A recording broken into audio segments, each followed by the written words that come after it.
Hello दोस्तों, welcome to education 7.0। दोस्तों, आज की वीडियो में हम लोग बात करेंगे थ्योरी ऑफ पनिशमेंट। दोस्तों, हम लोगों ने अक्सर दूसरे के मुंह से सुना होता है कि इसने चोरी की जिसकी वजह से इसको ये सज़ा मिला, इसने दूसरों को हैरेसमेंट किया जिसकी वजह से ये सज़ा मिला, इसने फ्रॉड किया जिसकी वजह से जो है इसको ये सज़ा मिला।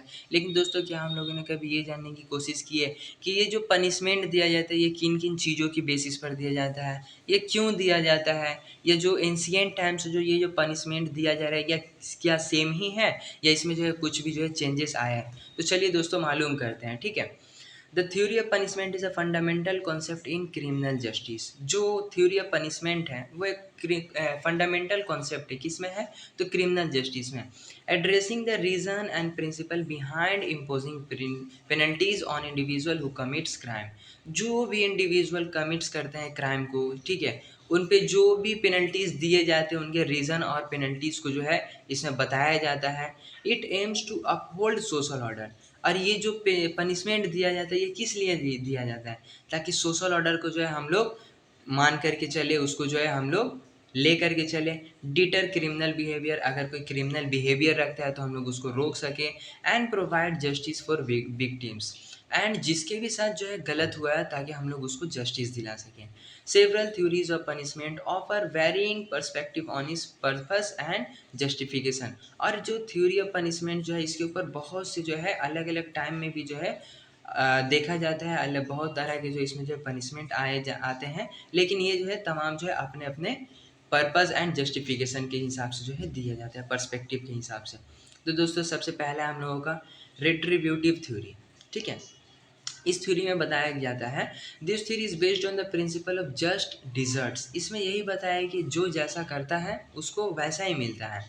emphasizing that offenders should be punished because they deserve it। और इसका यही मानना है कि जो भी गलती किया है उसको सज़ा मिलना चाहिए। क्यों मिलना चाहिए? क्योंकि वो इसी का हकदार है। It focuses on proportionality where the punishment matches the gravity of the crime.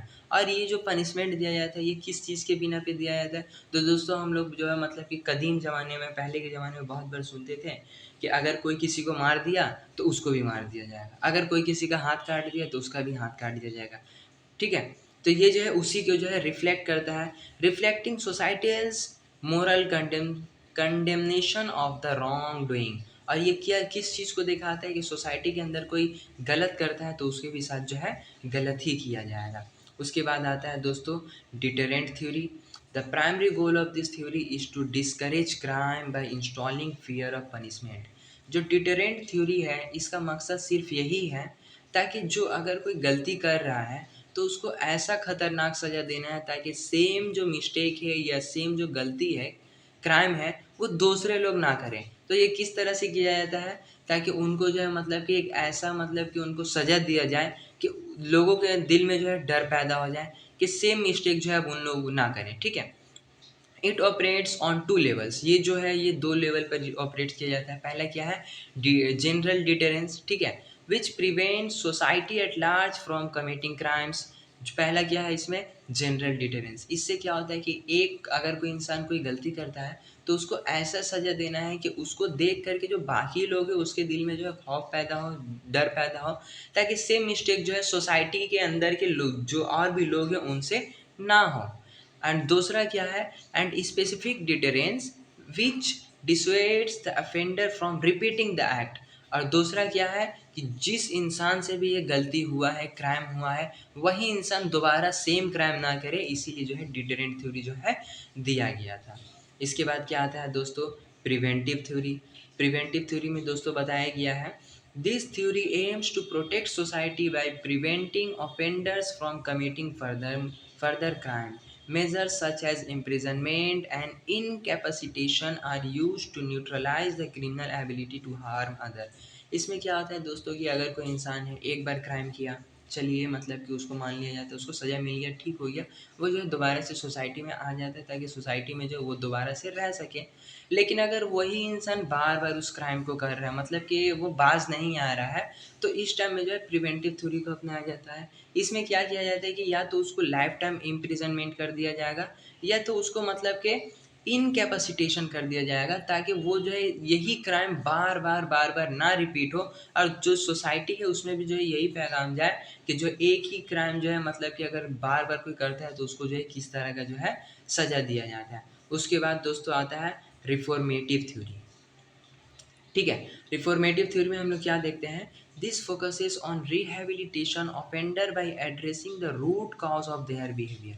इसमें मतलब कि क्या देखा जाता है कि आखिर जो क्राइम हुआ है, जिस ऑफेंडर से, जिस इंसान से क्राइम हुआ है, आखिर उस क्राइम के पीछे का रूट क्या है, मतलब कि कोई तो रीज़न होगा जिसकी वजह से वो क्राइम कर बैठा है।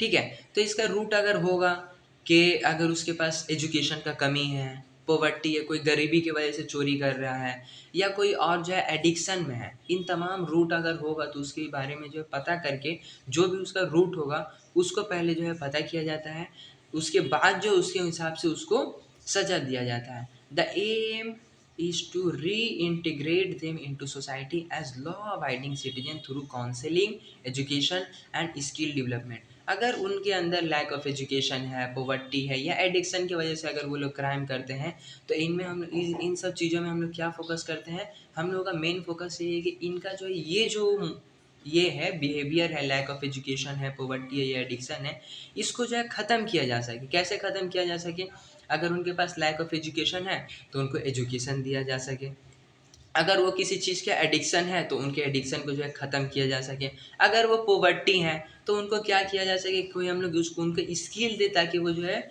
आगे जो है ये पॉवर्टी या लैक ऑफ एजुकेशन या एडिक्शन की वजह से है किसी दूसरे जो है इंसान को जो है हार्म ना पहुंचाए। ये जो है रिफॉर्मेटिव थ्योरी का कहना है। उसके बाद आता है दोस्तों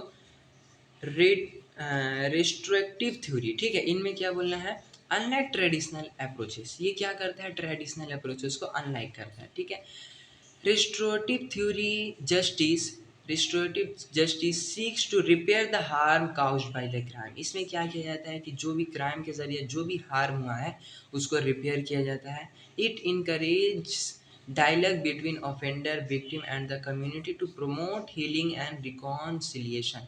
इसमें क्या किया जाता है, जो भी विक्टिम है, ऑफेंडर्स हैं, ठीक है, एंड जो कम्युनिटी है, ठीक है, इन तमाम के दरमियान जो है एक इनकरेज दिया जाता है ताकि जो भी क्राइम करने वाला है उनको उसको जो है ठीक से हील किया जा सके, उनको प्रॉपर हील किया जा सके। मतलब क्यों, अगर उनके साथ कोई मसला है, जिस मसले के तहत वो बार बार क्राइम कर रहे हैं, तो तमाम लोग जो है मिल करके जो है उनकी जो भी मुसीबत है उनको दूर करे और जो उनको गलत काम करने से या क्राइम करने से जो है रोका जा सके। ठीक है, अब जो है दोस्तों ये कंक्लूजन है। ठीक है, इस theory has it strengths and limitations. Her theory का जो है मतलब कि कुछ अच्छाई भी है, कुछ लिमिटेशंस भी है। And modern justice system often blend this approach to achieve balanced outcome.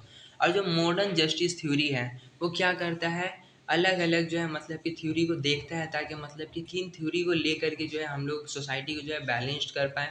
For instance imprisonment. ठीक है, अगर हम लोग प्रिवेंटिव में जो पढ़े थे लोग उनमें क्या था, इम्प्रिजनमेंट कर देना चाहिए। अगर कोई इंसान बार बार एक ही चीज़ को रिपीट कर रहा है तो उसको क्या करना चाहिए, या कोई खतरनाक क्राइम कर दिया है तो उस क्राइम को दोबारा ना करे जिसकी वजह से उसको इम्प्रिजनमेंट किया जाए।